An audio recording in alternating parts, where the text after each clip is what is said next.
Watchwinder unboxing and review coming right up. But before we start the review, welcome sa ating channel na The Time Catcher. Wristwatch essentials, unboxing, review, stores, watch care, horology, collections at iba pang may kinalaman sa relo ang topics natin dito. So if you're interested, I invite you to like, share, and subscribe sa ating channel. Nood ka saglit at baka para sa mga videos natin dito. Come on now!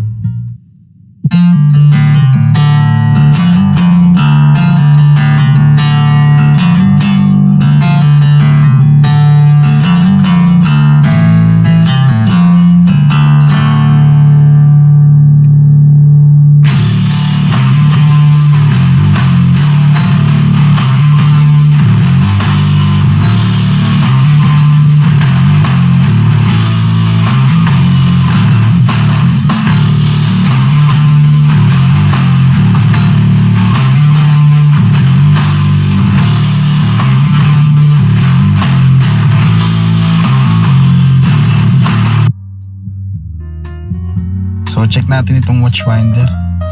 Wala nga lang brand pero yung model niya is SKW168. Nalagay ko yung description sa link kung sakaling interesado kayong bumili. So bali yan yung full specifications niya sa gilid. Subukan natin i-detalye mamaya.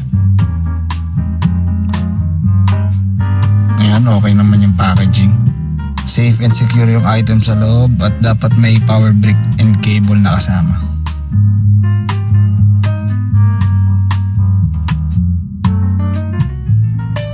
Yan, kita nyo naman, elegante. Meron tayong dimensions na length with height 350 by 145 by 212 mm. So para makonsider nyo rin yung space na paglalagay. Ang material niya is made with hardwood and covered with vinyl. Ito naman yung kanyang back panel, no? Meron siyang 4 major parts.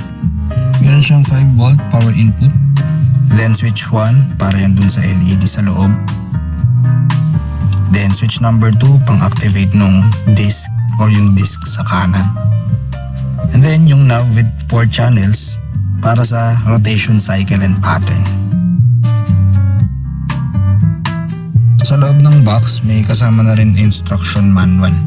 So hindi na kayo mahihirapang sundan paano siya i-operate. Meron din siyang cleaning cloth syempre pang linis. Ngayon, explore natin yung materials niya sa loob.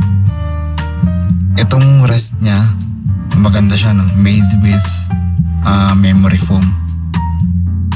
And covered din siya with smooth and soft synthetic. So safe to safe yung relo pag nilalagay niya. Tapos maganda din yung fit niya. And then optional kung paano niyo gustong ikabit. Pwedeng horizontal, pwedeng vertical. Siguro depende na lang sa sukat ng bracelet or straps niyo. Pinaka-wrap naman niya sa loob, made with hard plastic, so mukhang matibay siya. Let's do some testing.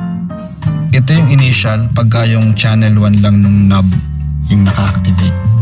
Ito naman pag in-on ko yung second switch. Pag nag-change naman ako into channel 2, ayan, counterclockwise yung ikot niya. Then channel 3, again, clockwise. Ito pag sinwitch ko yung switch number 1, nag-on yung LED niya. Ito pag in-on ko yung switch number 2, nag-a-activate yung second disc niya sa loob. Isa din sa magandang feature nito, no, pag umiikot or nagro-rotate yung disc sa loob at binuksan niya yung glass panel, humihinto yung rotation. Tapos pag sinalo niya yung glass, tsaka lang siya ulit iikot. So safe yung relo nyo na hindi may ipit habang naglalagay kayo. Sige, subukan natin salpakan ng mga relo.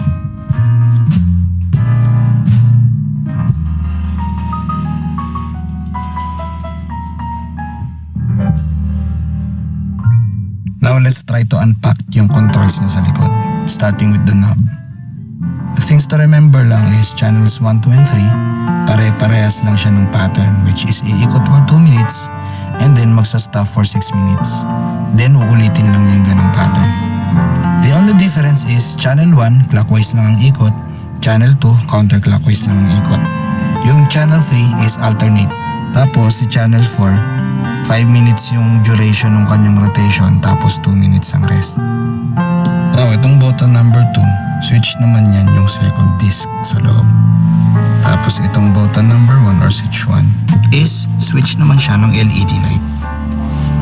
Ngayon for comparison lang no, channels 1, 2, and 3, so may total yan na 75 rotations per hour base dun sa pattern niya. Yung channel 4 naman, umaabot siya na up to 150 rotations per hour. Now, know the appropriate rotation para sa relo nyo. May mga certain watches kasi na clockwise lang na-wind, kagaya ng mga ETA machine na tinatawag o yung 7750 ng Tag Heuer or yung Daytona Cosmograph 4130 ng Rolex. So pag counterclockwise yung ginamit kong rotation sa mga ganyang relo, hindi mawawind properly yung relo. Pero majority naman kasi ng mga automatic na relo is bidirectional or winded ang relo nyo either direction. So kagaya ng mga Seiko calibers, yung mga 7S, 6R, 8R, ang alam kong maselan lang is si Patek Philippe, yung mga 330SC, 240PS.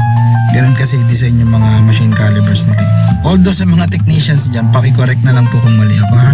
Pero para lahat tayo magkakasundo, magsasend ako ng website, no? May watch winding parameter table para dyan.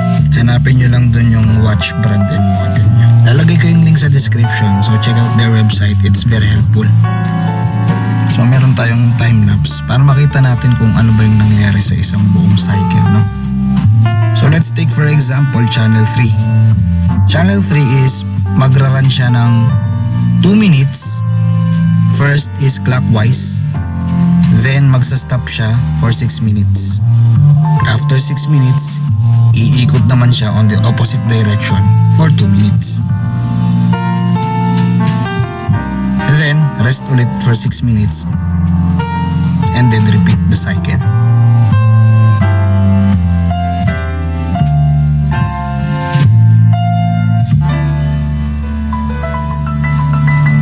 May iba't ibang klaseng variant yung mga watch winders, no? May single slots, may tatluhan, merong 12, up to 24 ang alam ko eh.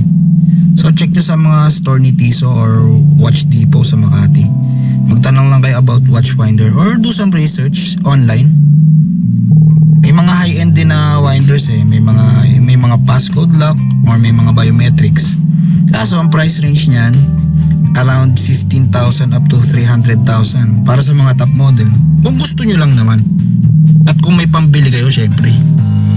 Pero sa mga ganitong watch winder, price starts at 1,200, meron na up to 25,000. Magandang models na yan. So depende na lang sa number of slots na gusto nyo. So in conclusion, sino ba yung may mga kailangan ng watch winder? Ngayon, kung may mga automatic mechanical watches ka na hindi gaano nagagamit, lalo kung ang relo nyo may complications na tinatawag, may day and date yan or calendar, ganon.